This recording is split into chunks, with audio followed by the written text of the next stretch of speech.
Doctor ortho, अब दर्द भी घुटने टेकेगा। देश की सबसे बड़ी अदालत जहां हर शब्द का कानून सम्मान करता है, लेकिन सोचिए अगर उसी अदालत में कोई शख्स जजों के सामने फाइल फेंक दे, गाली गलौज करे और खुद को कानून से ऊपर बताने लगे तो क्या होगा। सबसे हैरान करने वाली बात यह है कि इस पूरे घटनाक्रम के बाद भी सुप्रीम कोर्ट ने उसके खिलाफ कोई एफआईआर दर्ज नहीं कराई। आखिर क्यों? आइए समझते हैं इस पूरी कहानी को। नमस्कार, मेरा नाम कशिश कश्यप और आप देख रहे हैं चैनल फॉर न्यूज इंडिया। शुक्रवार को सुप्रीम कोर्ट में एक ऐसा घटनाक्रम हुआ जिसने कुछ देर के लिए पूरे कोर्ट रूम को स्तब्ध कर दिया। जस्टिस केवी विश्वनाथन और जस्टिस आलोक आराधे के बीच एक याचिका पर सुनवाई कर रही थी। याचिकाकर्ता बिना किसी वकील के खुद अपना पक्ष रख रहा था। सुनवाई शुरू होते ही उसने अदालत से कहा कि वह लखनऊ के एक एसपी के खिलाफ एफआईआर दर्ज कराने का आदेश दे रहा है। जज ने हैरानी से पूछा, क्या आप मुझे आदेश दे रहे हैं? इसके बाद जो हुआ उसने सभी को चौंका दिया। याचिकाकर्ता ने कहा कि उसकी बात रिकॉर्ड में है और अचानक अपनी केस की फाइल के कागज हवा में उछाल दिए।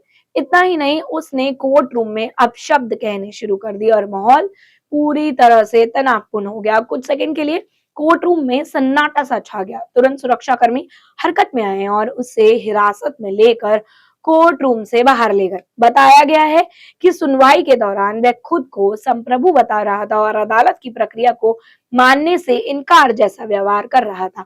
अब यही कहानी एक नया मोड़ ले लेती है। आमतौर पर कोर्ट में आवा मानना या कोर्ट रूम में इस तरीके का व्यवहार गंभीर माना जाता है। ऐसे मामलों में एफआईआर या कानूनी कार्रवाई भी हो सकती है, लेकिन इस बार सुप्रीम कोर्ट ने अलग रास्ता चुना। मामले की जानकारी जब भारत के मुख्य न्यायाधीश सूर्यकांत तक पहुंची तो उन्होंने निर्देश दिया कि इस मामले में आगे कोई कार्रवाई न की जाए। सूत्रों के अनुसार अदालत का मानना है कि कुछ लोग ऐसी हरकतें सिर्फ सस्ती लोकप्रियता पाने या सुर्खियों में आने के लिए करते हैं। अगर उन पर अलग से कार्रवाई की जाए तो वे अपने मकसद में कामयाब हो सकते हैं। इसी सोच के तहत फिलहाल इस मामले में एफआईआर दर्ज न करने का फैसला लिया गया है। इस फैसले का मतलब ये नहीं है कि अदालत ने ऐसी हरकत को सही माना है, बल्कि अदालत का संदेश ये है कि न्याय व्यवस्था अपनी गरिमा बनाए रखते हुए हर उकसावे पर उसी तरीके से प्रतिक्रिया नहीं देती है। कई बार कानून की सबसे बड़ी ताकत संयम भी होता है। यही वजह है कि इस घटना में सुरक्षा व्यवस्था ने तुरंत स्थिति संभाली, लेकिन बाद में अदालत ने इसे अनावश्यक प्रचार का माध्यम बनने से रोकने की कोशिश की। सुप्रीम कोर्ट का ये फैसला अब चर्चा में विषय बना हुआ है और कुछ लोग इसे अदालत का संयम भी बता रहे हैं, तो कुछ लोगों का मानना है कि अदालत की गरिमा बनाए रखने के लिए कड़ी कार्रवाई भी जरूरी हो सकती है।